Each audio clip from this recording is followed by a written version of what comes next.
बिहार में उपचुनाव होने वाले हैं। ऐसे में बड़े उथल पुथल की संभावना बताई जा रही है। आपको बता दें, विकासशील इंसान पार्टी के सुप्रीमो और पूर्व मंत्री मुकेश सहनी एक बार फिर से चर्चा में आ गए हैं। सोशल मीडिया प्लेटफॉर्म एक्स पर प्रोफाइल की डीपी बदलने के बाद मुकेश सहनी को लेकर सियासी बाजार जो है वो गर्म हो चुका है। चर्चा है कि वो एक बार फिर से पाला बदल सकते हैं। सहनी अगर पाला बदलते हैं तो यह मौका नहीं होगा कि वो किसी गठबंधन को छोड़कर दूसरे गठबंधन में जाए। इससे पहले 2020 में विधानसभा चुनाव में उससे पहले ही मुकेश सहनी ने अपना पाला बदलते हुए एनडीए के साथ जाने का फैसला किया था। तब उन्होंने नेता प्रतिपक्ष तेजस्वी यादव पर गंभीर राजनीति का आरोप लगाते हुए कहा था कि उन्होंने पीठ में छुरा घोंपने का काम किया है। हालांकि इससे पहले मुकेश सहनी महागठबंधन में रहकर चुनाव लड़ना चाहते थे, लेकिन उनका पेच जो है सीट को लेकर फंस गया था। इसके बाद पाला बदलते हुए उन्होंने विधानसभा चुनाव के पहले एनडीए के साथ आए, जहां उनकी पार्टी ने 11 सीटों पर चुनाव लड़ा था।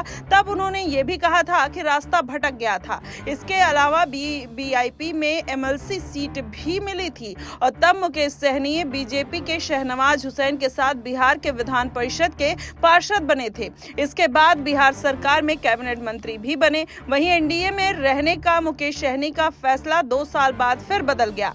2022 में मुकेश सहनी को मंत्री पद से हटा दिया गया था। इसके बाद उनकी राह एनडीए से धीरे धीरे जुदा होती चली गई। इसके बाद करीब 2 साल बाद वो अपनी पार्टी के एजेंडे पर चलते रहे, लेकिन इस साल लोकसभा चुनाव के पहले उन्होंने महागठबंधन का दामन पकड़ लिया। महागठबंधन में शामिल होने के लिए मुकेश सहनी को 3 सीटें गोपालगंज, झाझर और मोतिहारी राजद ने अपने कोटे से दी थी। हालांकि इन 3 सीटों पर उनकी पार्टी को हार का मुंह देखना पड़ा। वहीं बीबीआईपी को राष्ट्रीय प्रवक्ता देव ज्योति अपनी पार्टी के सुप्रीमो मुकेश सहनी के एक्स प्रोफाइल की डीपी बदलने को लेकर इससे किसी नए समीकरण से जोड़ने की बात को सिरे से खारिज किया है। उन्होंने कहा है कि डीपी बदलने का मतलब ये नहीं है कि वह किसी गठबंधन में शामिल हो रहे हैं। तिरंगा और देश हर किसी का है, हर किसी को इससे प्यार है। हमारी पार्टी महागठबंधन में है और केंद्र में सत्तासीन बीजेपी पूरे देश में हर घर तिरंगा अभियान को चलाया हुआ है। बीजेपी की इस मुहिम में पार्टी के सभी बड़े नेताओं ने अपनी प्रोफाइल